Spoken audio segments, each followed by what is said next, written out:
जगाला शांती, दया, प्रेम, मानवता, पर्यावरण आणि सर्वात महत्त्वाचे म्हणजे विविधतेमध्ये एकता या सर्वांचा आदर्श देत असणारे एकमेव राष्ट्र म्हणजे आपला भारत देश. या भारत देशाची सुरक्षा व्यवस्था अतिशय चोख आहे. संपूर्ण भारताची सुरक्षा आपल्या खांद्यावर पेलवणारे आपले जवान. या जवानाचा सीमेवरील पराक्रम हे आपल्या सर्वांनाच माहीत आहे.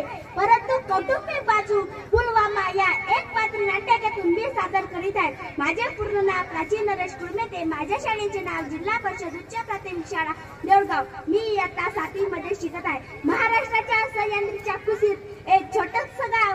त्या गावात विश्वासराव निंबाळकर हे केंद्रीय रिझर्व्ह पोलीस दलात एक अधिकारी म्हणून काम करत होते. त्यांच्या घरी त्यांचे वडील, त्यांची पत्नी, त्यांची 15 वर्षाची मुलगी माही आणि त्यांचा 5 वर्षाचा मुलगा पप्पू हे त्यांच्या घरातील दृश्य आहे.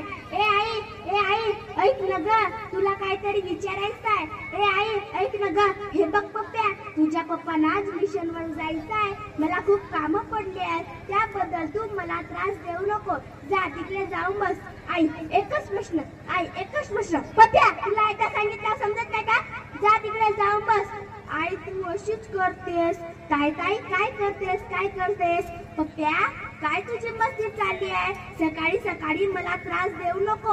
जा आजोबांकडे जा. काय एकच प्रश्न, पप्प्या तुला एकदा सांगितलं समजत नाही का? जा आजोबांकडे जाऊन बस.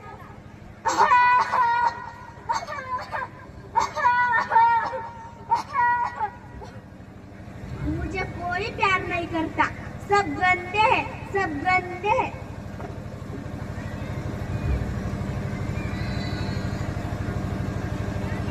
बाबा काय करता? का झालं माझ्या सोनुल्या? तू असा रुसून का बसलायस? तुला कोणी काय बोललं का? बाबा आयला एक प्रश्न विचारू का म्हटलं. मला कोणीच विचारू नाही दिलं. अरे माझ्या सोनुल्या, तुला जो प्रश्न विचारायचा आहे तो प्रश्न मला विचार, मी सांगते, पण तू असा रडू नको. बाबा शयध्वनी म्हणजे काय असते? शयध्वनी म्हणजे आयुष्याच्या शेवटच्या श्वासापर्यंत देशासाठी लढता हसत मरण स्वीकारणं म्हणजे शयध्वन. आयुष्याच्या शेवटच्या क्षणापर्यंत आबाद रहे तू असं बोलून धरतीच्या कुशीत निवांतपणे झोपी जाणं म्हणजे असेच शयध्वन. बाबा तुम्ही मिशनवर चालले ना, तुम्हाला एक विचारू का? या सोमवारी काय आहे बरं? माझा बर्थडे ना, तुम्ही विसरला का? बाबा तुम्ही येताना मला मोठी बंदूक आणाल, मी पण तुमच्यासारखा बनेन आणि दुश्मनाला हिचक्या मारेन. हो रे माझ्या सोनुल्या, मी तुझ्यासाठी नक्की बंदूक आणेन.